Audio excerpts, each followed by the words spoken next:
اللہم صلی علی سیدنا مولانا محمد معدن الجود والکرم وآلہ وصحبہ وبارک وسلم۔ حمد و صلاۃ کے بعد اللہ تعالیٰ اپنے بندوں سے بڑی ہی محبت فرماتا ہے۔ بغیر طلب کے، بغیر دعا کے رزق، مال، اولاد، صحت، عافیت، دوست، احباب، ماں باپ، یہ سب نعمتیں اللہ بغیر طلب کے بندوں کو عطا فرماتا ہے۔ اللہ تبارک و تعالی اپنے بندوں کے حق میں رحمت والے فیصلے کرتا ہے، درگزر والا معاملہ فرماتا ہے۔ جگہ جگہ قرآن مجید میں اللہ تعالیٰ نے اپنے بندوں پر رحمت کرنے کا ذکر فرمایا ہے۔ ان اللہ یغفر الذنوب جمیعا، فرمایا بے شک رب تمہارے سارے ہی گناہ معاف فرما دے گا، تم نا امید نہ ہونا، وہ معاف کر دے گا تمہیں۔ قرآن مجید میں فرمایا ان اللہ بالناس لرؤوف الرحیم، بے شک اللہ اپنے بندوں پر بڑا ہی مہربان اور نہایت ہی رحم کرنے والا، رؤوف اور رحیم ہے، بڑا مہربان ہے، کرم فرماتا ہے۔ اللہ تعالیٰ اپنے بندوں سے بڑا جلد راضی ہو جاتا ہے، وہ اپنے بندوں کو بہت زیادہ مشقت میں نہیں ڈالتا، وہ اپنے بندوں سے اپنی نعمتوں کا بدلہ نہیں چاہتا، بہت سخت مشقت والی عبادتیں نعمتوں کے بدلے نہیں چاہتا، وہ بڑی جلدی رحم فرماتا ہے۔ ماں پیار کرتی ہے اپنے بچے سے، لیکن وہ ناراض بھی ہو جاتی ہے بعض چیزوں پہ، بعض معاملات اس کا دل بھی دکھاتے ہیں، بعض جگہ وہ رو کے یہ بھی کہتی ہے کہ تو نے میری محبت کا کوئی نتیجہ نہیں مجھے دیا، میری ساری کمائی تو نے ضائع کر دی۔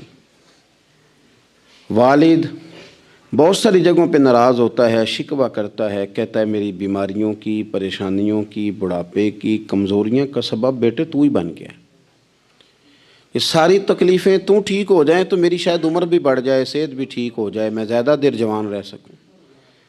ناراض ہوتے ہیں ماں باپ، اسی طرح ماں باپ راضی بھی ہو جاتے ہیں، وہ بڑی جلدی راضی ہو جاتے ہیں۔ میں اکثر کہتا ہوں کہ والد کو راضی کرنے میں 5-7 منٹ لگ جاتے ہیں، اماں تو 1.5-2 منٹ میں راضی ہو جاتی ہے۔ ابا جی کو 5-7 منٹ لگتے ہیں، کئی دفعہ کہنا پڑتا ہے، کوئی دلائل دینے پڑتے ہیں، لیکن والدہ کے لیے تو کچھ بھی نہیں، آپ نیرا جا کے پیروں میں بیٹھ ہی جائیں، کچھ بھی نہ کریں، آپ پورا روئیں، نہ رونے والا منہ ہی بن جائے تو اماں تو نرم ہی نرم ہے، جس وقت جو مرضی آپ کرا لیں ہو گیا۔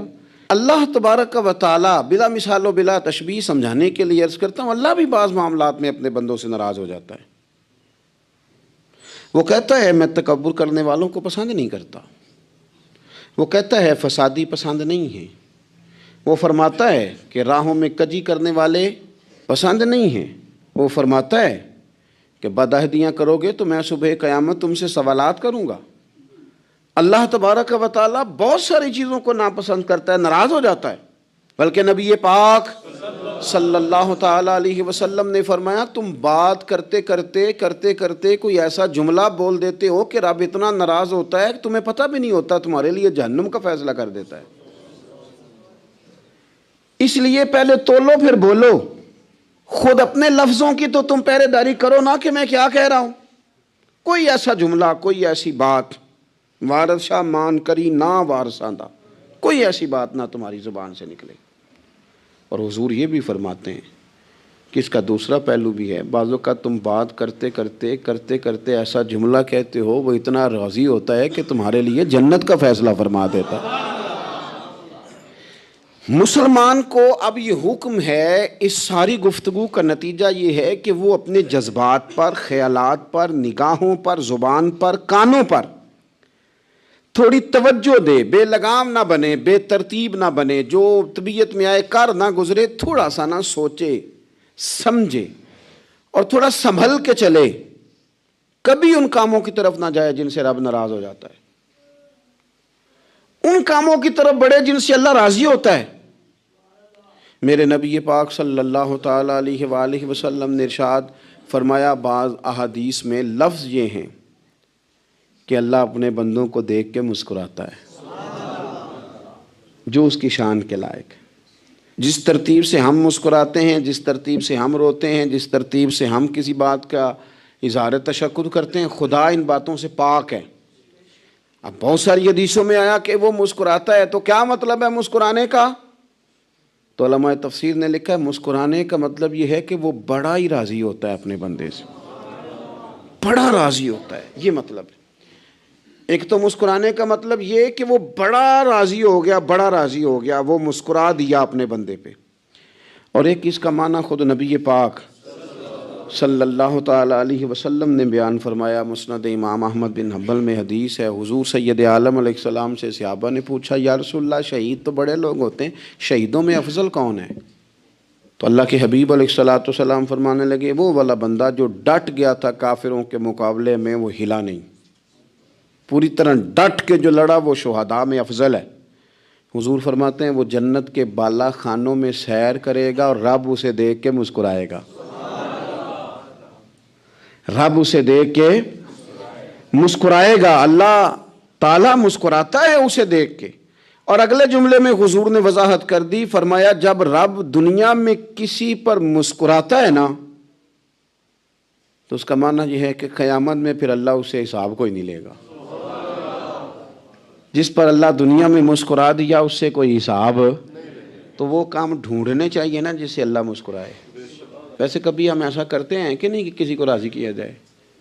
یہ کام ہم کرتے ہیں کہ ہماری کمپنی کا جو سربراہ ہے وہ ہم سے راضی رہے، جس ادارے میں ہم پڑھاتے ہیں اس ادارے کا بڑا ہم سے راضی رہے، یہ کرتے ہیں ہم۔ اس کے لیے کچھ نہ کچھ ہیلے بہانے ہم کرتے ہیں، برادری، قبیلہ، علاقہ، بستی، لوگ کسی طریقے سے ہمارے ساتھ مطمئن رہیں، کرتے ہیں نا یہ سارے کام۔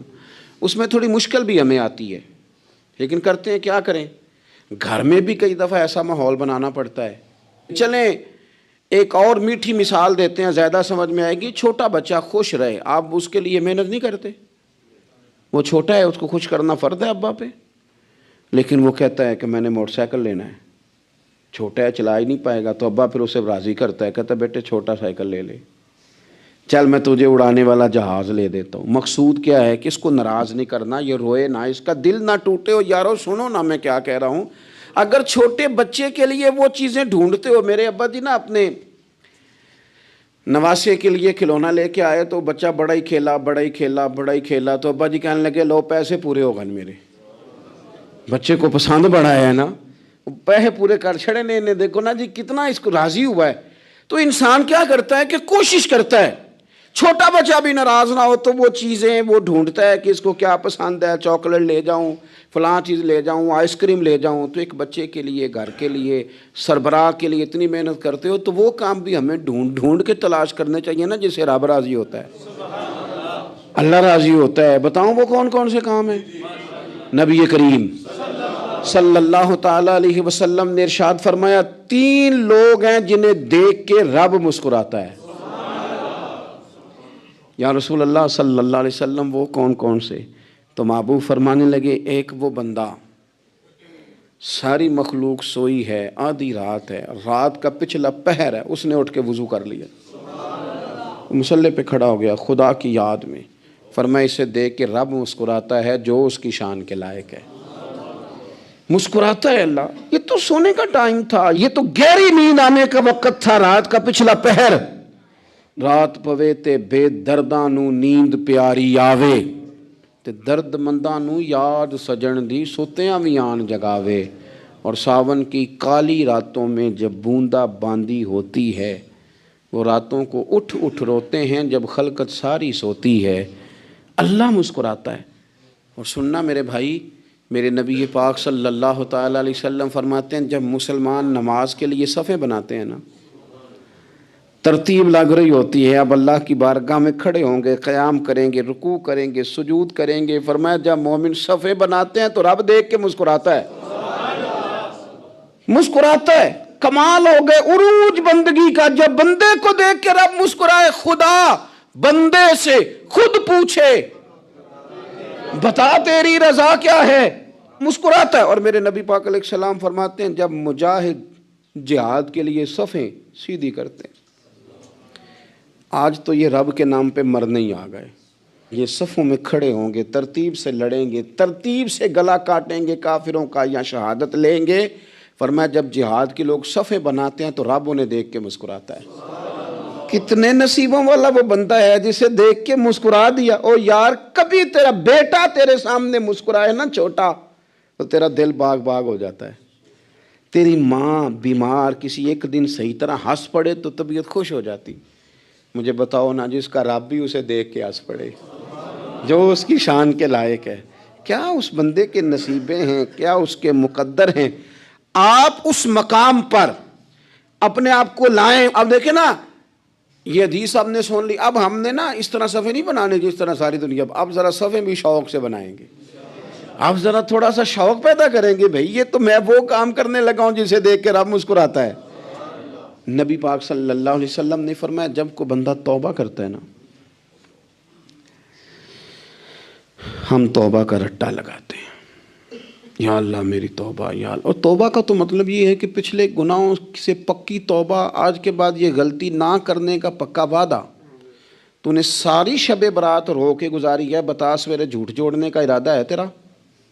آج کے بعد رشوت تو نہیں نہ لے گا، ملاوٹ تو نہیں نہ کرے گا، یہ توبہ ہے۔ اور اگر سارے کام اسی طرح کرنے تو پھر یہ توبہ کا رٹا ہے، جتنا مرضی لگاؤ۔ حضرت علی بن ربیعہ رضی اللہ تعالیٰ عنہ فرماتے ہیں میں مولا علی کے ساتھ تھا، مقام حرہ کی طرف جا رہے تھے، حضرت علی نے ہاتھ اٹھا کے دعا مانگی ہماری تعلیم کے لیے، ورنہ حضرت علی ہم صحابہ کو محفوظ عن الخطا تو مانتے ہیں نا۔ ہاتھ اٹھا کے کہا اے اللہ ہمارے گناہ بخش دے، تیرے علاوہ کوئی معاف کرنے والا نہیں۔ اور پھر حضرت علی آسمان کی طرف دیکھا اور دیکھ کے نا حضرت علی بن ربیعہ کو تو مسکرائے۔ حضرت علی بن ربیعہ کہنے لگے حضور مسکرائے کیوں ہو؟ فرمانے لگے ایک دن میں حضور کے ساتھ اسی طرح آیا تھا، اسی طرح حضور نے دعا فرمائی تھی ہماری تعلیم کے لیے، اور پھر حضور مجھے دیکھ کے مسکرائے تھے اور فرمایا جب کوئی بندہ رب کی بارگاہ میں اس طرح استغفار کرتا ہے تو رب مسکراتا ہے، اور مسکرا کے فرماتا دیکھ لو میرے بندوں کو پتا ہے کہ میرے علاوہ معاف کرنے والا کوئی نہیں، انہیں پتا ہے، تم اس کی بارگاہ میں رجوع تو لاؤ، آؤ تو صحیح دو آنسو لے کر۔ اقبال کہتے ہیں کہ موتی سمجھ کے شان کریمی نے چن لیا، قطرے دو گرے میرے ار کے انفال کے، دو میں نے آنسو بہائے تھے تو اس کے کرم نے تو موتی سمجھ کے چن لیے۔ سنو نا حضور اس استغفار کو اللہ کو، یار رات کو توبہ کر کے سونا چاہیے ہمیں۔ کچھ غلطیاں ہم کرنا نہیں چاہتے پر ہم سے ہو جاتی ہیں، کچھ دل ہم توڑنا نہیں چاہتے پر وہ ٹوٹ جاتے ہیں، ہماری مجبوری ہوتی ہے ٹوٹ جاتے ہیں۔ رات کو اس کی بارگاہ میں ہاتھ باندھ کے کشکول طلب دراز کر کے خوب استغفار پڑھنا چاہیے کہ مالک بندے ہیں نا کیا کریں، نفس کا ساتھ ہے، دنیا کا ساتھ ہے، خواہشات نفسانیہ، مالک معاف کر دے۔ درد سے توبہ، رسم نہ ہو، کہانی نہ ہو، لفظ نہ ہو، جملے نہ ہوں، اور جناب ایسے لوگوں کے بیچ بڑے ہاتھ باندھ کے اور بڑا کوئی ضرورت نہیں، آپ اکیلے اپنی چارپائی پہ بستر کے اندر منہ دے کے بھی درد سے کہیں گے نا معاف کر دے تو وہ تو مہربانی بڑا ہے۔ میرے نبی پاک صلی اللہ علیہ وسلم مثال دیتے ہیں، فرمایا ایک آدمی صحرا میں جا رہا، صحابہ سے حضور خطاب کر رہے ہیں، فرمایا ایک آدمی صحرا میں جا رہا تھا، اس نے اپنی اونٹنی پہ کھانا پانی پیسے ہر چیز رکھی ہوئی تھی، صحرا تھا بہت بڑا، درمیان صحرا کے گیا تو تھوڑا سا سستانے کے لیے آرام کرنے کے لیے اونٹنی سے نیچے اترا، اب اس نے اونٹنی کی لگام اونٹنی کی نکیل اپنے سرہانے کے نیچے رکھی، ہاتھ کے ساتھ پکڑی اور سو گیا۔ تھوڑی ہی دیر کے بعد جب اس کی آنکھ کھلی تو دیکھا اونٹنی غائب ہے۔ صحرا میں وہ پیدل نہ آگے جا سکتا ہے، نہ پیچھے جا سکتا ہے، نہ دائیں نہ بائیں، کھانے کو روٹی نہیں، پینے کو پانی کا قطرہ نہیں، تھوڑا ادھر بھاگا ادھر بھاگا، تھک گیا۔ کریم محبوب فرماتے ہیں وہ پوری طرح نڈھال ہو گیا اور مایوس ہو گیا، معاذ اللہ، مایوس ہو کے دوبارہ اسی جگہ آ کے لیٹ گیا جہاں پہلے لیٹا تھا، انتظار کرنے لگا کہ اب موت ہی آئے گی، آخری وقت ہے، اب نہ میں پیدل یہ صحرا کراس کر سکتا ہوں، نہ پیچھے جا سکتا ہوں، نہ کھانا ہے نہ پانی ہے، سوائے موت کے کوئی سہارا نہیں۔